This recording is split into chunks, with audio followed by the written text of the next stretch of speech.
નમસ્કાર દર્શક મિત્રો, સંદેશના ડિજિટલ પ્લેટફોર્મમાં હું સુભાષ તમારું સ્વાગત કરું છું. મિત્રો, અમદાવાદમાં શહેરની અનેક સ્કૂલોને બોમ્બથી ઉડાવી દેવાની ધમકી મળી છે.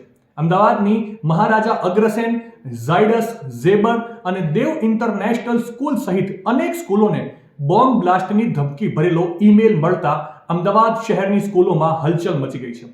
ધમકી મળતા જ સ્કૂલ સંચાલકોએ તરત જ વિદ્યાર્થીઓની સલામતી માટે મહત્વપૂર્ણ પગલાં લીધા છે અને બાળકોને શાળામાંથી રજા આપી દેવામાં આવી છે. પોલીસ વિભાગે ઘટના સ્થળ પર તાત્કાલિક પહોંચી અને બોમ્બ સ્ક્વોડ, ડોગ સ્ક્વોડ અને એસઓજીની ટીમો દ્વારા સ્કૂલ વિસ્તારોની તપાસ શરૂ કરી છે.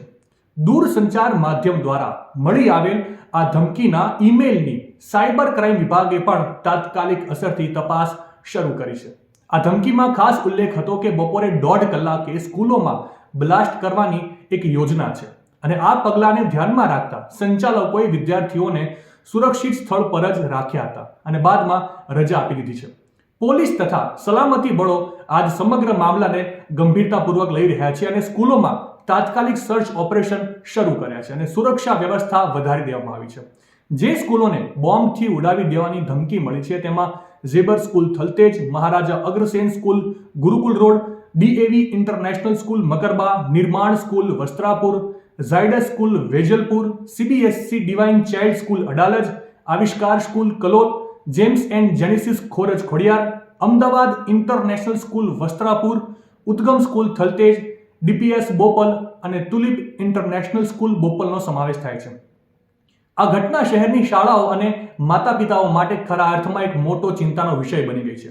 સ્થાનિક પોલીસ તથા હાઈસ્કૂલના સંચાલકોના સહકારથી તમામ વિભાગો અત્યારે આ કામગીરીમાં જોડાયા છે અને વિદ્યાર્થીઓને સુરક્ષિત રાખવા માટે તમામ જરૂરી પગલાં લેવાના સંકેત પણ મળી ચૂક્યા છે.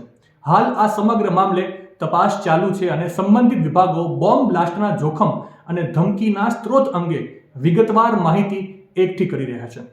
પોલીસ વિભાગ તરફથી આપવામાં આવેલી માહિતી મુજબ અત્યાર સુધીની સમગ્ર તપાસમાં કોઈ પણ સ્કૂલમાંથી ચિંતાજનક વસ્તુઓ નથી મળી આવી અને એટલા માટે જ બપોર પછી સ્કૂલોમાં શૈક્ષણિક કાર્ય રાબેતા મુજબ ચાલુ કરવામાં આવી શકે છે અને હાલના તબક્કે બોમ્બ બ્લાસ્ટ જેવી કોઈ પણ બાબત અંગે વાલીઓને ચિંતા કરવાની કોઈ જ પ્રકારની જરૂર નથી.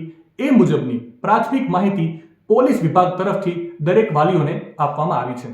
આ બાબતે આગળ જે કંઈ પણ અપડેટ સામે આવે છે અમે ચોક્કસથી આપને માહિતી આપીશું.